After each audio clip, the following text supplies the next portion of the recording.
Today is our U.S. Congressman, Tim Walberg. Hi, Tim.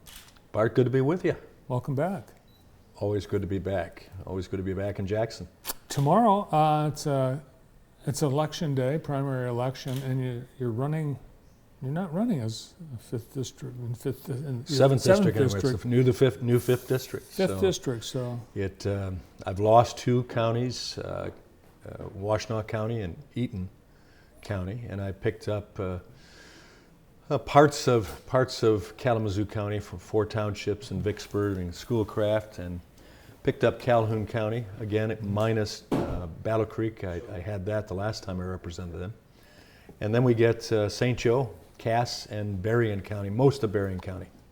So we go from the Illinois border in the middle of Lake Michigan to the Canadian border in the middle of Lake Erie, and then we're the border wall from Indiana and Ohio.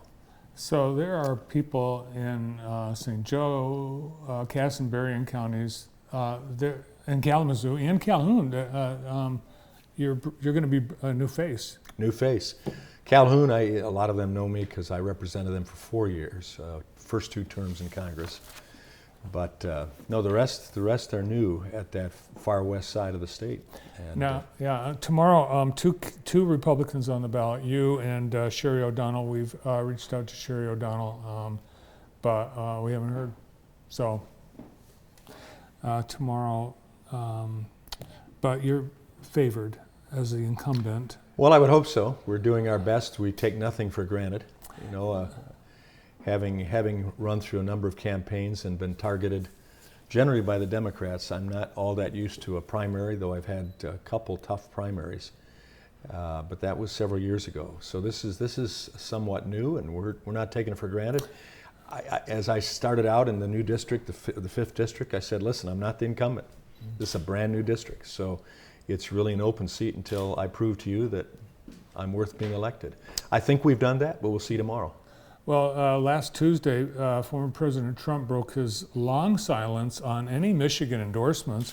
In fact, it wasn't until just, I think, yesterday that he endorsed Tudor Dixon for governor, but it was last Tuesday that he endorsed you, and I don't think he's endorsed any other... He's endorsed Bill Huizenga, Lisa McClain, and John Molinar. They went to him early on and asked if they could get his endorsement. I've told people I had no trouble with having President Trump's endorsement. I certainly appreciated his policy. I was there for the key votes for him, but I would like to think that the only knees I bow to are God and my district. and I think President Trump, as he came toward this part of the ball game, he looked and said, what primaries are coming up and who should I endorse? And he looked and said, I haven't endorsed Tim Walberg yet. So all of a sudden I got this phone call. I'm glad I answered it. It was a wireless call from St. Petersburg, Florida, and I thought, don't know anybody there for sure, but why not take the call? And, hello, Tim Walberg. Hi, Tim. President Trump here. How you doing? I said, I'm doing fine. I said, got a campaign ending here, and he said, well, how's it going? I said, so far the polling shows real good, but things can change between polls and the election. He says, do you care to have my endorsement? I said, I wouldn't turn it down, and that's how it happened. So we're glad to have it. The record, I think, speaks for itself, but to have the endorsement of President Trump certainly doesn't hurt. I think it establishes me as the America First candidate, but I've got the endorsement of the Farm Bureau and National Rifle Association and Right to Life and National Federation of Independent Businesses. Broadcasters have been good to me in supporting this, and so. Yeah, I don't think anyone's surprised that you got Trump's endorsement, as you were one of the House Republicans who voted against certifying the win of Joe Biden back in January of 2021. That's true. Yeah, we were there. We voted against impeachment of the president twice. Those are, of course, key issues for him. So, all along I knew I could have his endorsement if I asked. But again, I thought, if he wants to endorse me, I'd be glad to take it. But otherwise, we'll win on our own record. And I think that'll be the case. But it's an interesting time period in this country, and what we're seeing take place in Washington right now is very discouraging. The economy shouldn't be this way. The overall economy, because of the Tax Cuts and Jobs Act we passed under Trump, that's holding us together. We have plenty of job opportunities. Sadly, not enough people are taking those jobs. But I think what we see with the personal inflation in your pocketbook and mine and all of my constituents, the impact is tough. Inflation is a tax on everyone. And the least able to pay it hurts worst. And we're at a record inflation. You issued a press release last week saying that Biden's recession, it's Joe Biden's recession. It's Biden's recession because he's in office. It's Bidenflation because he's spent the money. I mean, history tells us that if you spend billions and billions of dollars, of taxpayers' dollars, to prop up various things, that produces inflation. And if inflation is allowed to continue on, and you have pathetic GDP growth, you're going to have recession. And though the president last week tried to redefine the term recession, the traditional definition is 2 successive quarters of negative GDP growth, and that's what we've had. Well, let's hope we're not actually in a recession. Definitions are not the reality. Let's hope things. Reality hurts, but we have to go through it and change, and that's why last week in some of the $300 billion of spending that was supposedly for the chips industry, I had to vote against. It's time to draw in, and we'll see what goes on. But yeah, a busy week for voting last week. Let's talk about that. The CHIPS Act, which would have funded acceleration of chip production in the United States, a pretty bipartisan bill. Both Democrats and Republicans support it. Yeah, there were a few Republicans that supported as well. I think what discouraged them, there were only 24 that supported it as Republicans. Started out about 80 of my colleagues were going to support the CHIPS bill. Then all of a sudden they saw what it was doing. It started out at $24 billion. Then it went to 60, I think it was $68 billion. Then it jumped all the way up to almost $300 billion. And the chips industry in the United States is #1 in the world. We make more chips and sell more chips. These aren't potato chips. These are computer chips, chips in the cars, etc., than any other country in the world. I'm missing the seat warmer chip in my car. Yeah, that's another supply chain issue, and Pete Buttigieg could help us on that. But the chip industry is very lucrative right now. If this would have been a bill, not $300 billion, but if we'd have started out with the $24 billion or even the $64 billion and made it a general opportunity for grants and aid to business in general. A lot of businesses aren't doing as well as the chip industry. That would have been a different story, but this was a direct giveaway to one area of our economy that frankly isn't hurting all that bad right now. And that was something we had to say no to. So many of the votes, though, last week, they dealt with issues, headline issues, Yeah. like chips, safer kids, safer schools, assault weapons, Inflation Fighting Act. I mean, there are all these headline names, but each of these bills, which for the most part you voted against, they were cobbled with a lot of other things. Is that why? So let's talk about assault weapons ban. Mm-hmm. Are there things in there, because we did have, I mean, we have had an assault weapons ban in the past. It expired. But for people that say, well, what about Uvalde and you know, keeping the kids safe? Isn't it a good thing to not have assault weapons so readily available, and to have background checks and to check? We have background checks. I was in Uvalde last week when I went to the border as well. Had a chance to talk with law enforcement and citizens as well. The first ban of assault weapons allegedly in 1994 had no positive impact on it. You look statistically, there were more of those alleged assault weapons, and I can tell you, even that pencil is a potential assault weapon.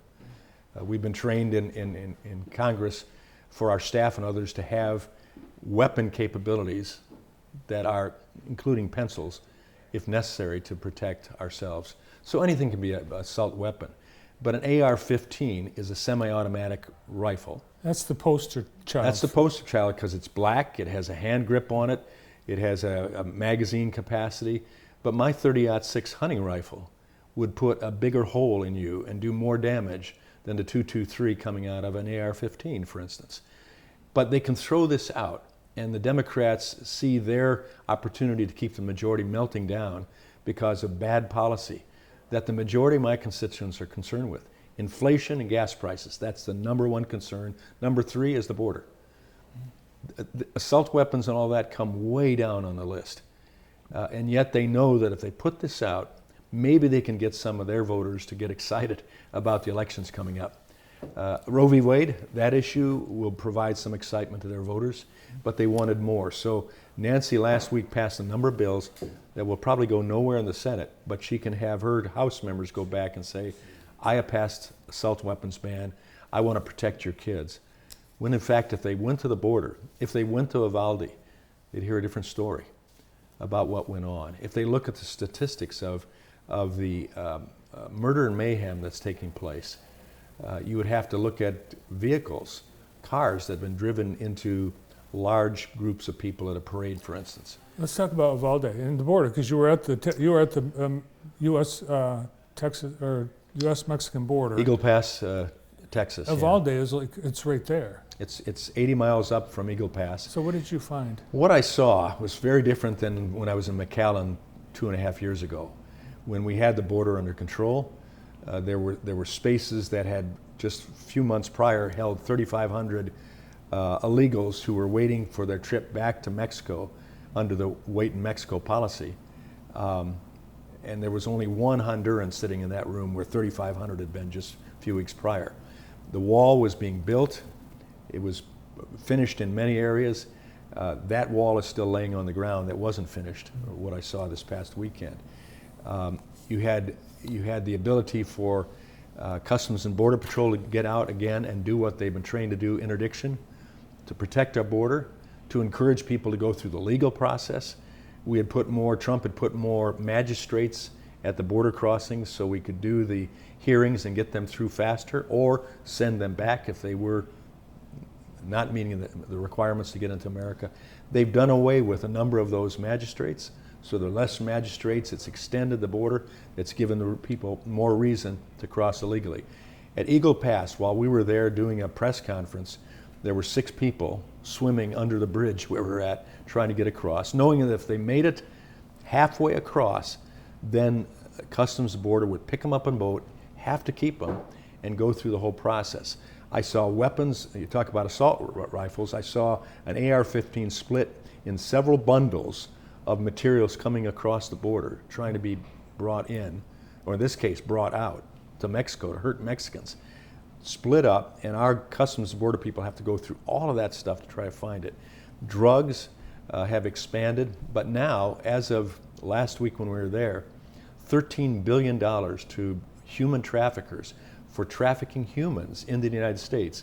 They're making more money off of human trafficking now than they are on It's drugs. unbelievable. The And the tractor terrorist trailer act- filled with all those. But then I go up to Uvalde, 80 miles away, and their problem is now their law enforcement is pulled away 4 to 5 times a day on a high-speed chase to catch a truck or a car that's filled with illegals in the car itself, on the floorboards, or in a trunk, and they go up to speeds of 150 miles an hour. They've had some tragic accidents where these guys run into private citizens' cars, killing all involved, or they go through the fences of the ranchers and then take over houses. What about Uvalde? So you said the weapons ban isn't the answer to reduce school shootings. What did you discover on your trip to Uvalde, and what? Well, we didn't go there specifically to talk about the Uvalde incident with the shooting. I talked with one of the police chiefs from a surrounding town about it. And again, the message was given to me, there's a larger story that's still coming out on what happened. But the key thing is that mental health concerns, red flags that weren't seen and used in the case of this this young man who perpetrated that horrendous crime. School doors weren't locked. He was able to get in, and then there were some significant mistakes in how the law enforcement leadership handled it with other law enforcement officers. But the issue comes down again to mental health concerns. This kid was a red flag waiting to happen for quite some time, dropping out of school, being online, making some statements, just like the other ones that have committed these atrocities. Bart, you and I think would agree that we have allowed our society to get away from some of our traditional values, the morals that underpinned us, the expectations of discipline, when we have families that are breaking down. And this kid was in a broken family, multiple broken family, with grandparents and with his own parents. If you look at each of the incidences, that's a common trait. So how do we deal with that? That doesn't come by just locking down guns, because they're going to get something, and they're going to commit atrocity, maybe not 19 or 20, but they're going to bring a knife in, or they're going to bring a car, or they're going to do something to get that attention. And I think our society has to look back at saying, how will we prop up the basic traditional values of morality and have expectations across the spectrum in schools, in churches, in our homes, in our families, that encourage people to behave. We didn't used to do this.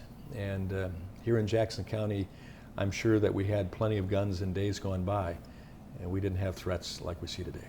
All right, our Congressman running for election in the new 5th District. New 5th District, tomorrow is the primary election. We encourage people to get out. All right, good luck. Thanks for coming in. Thanks for having me.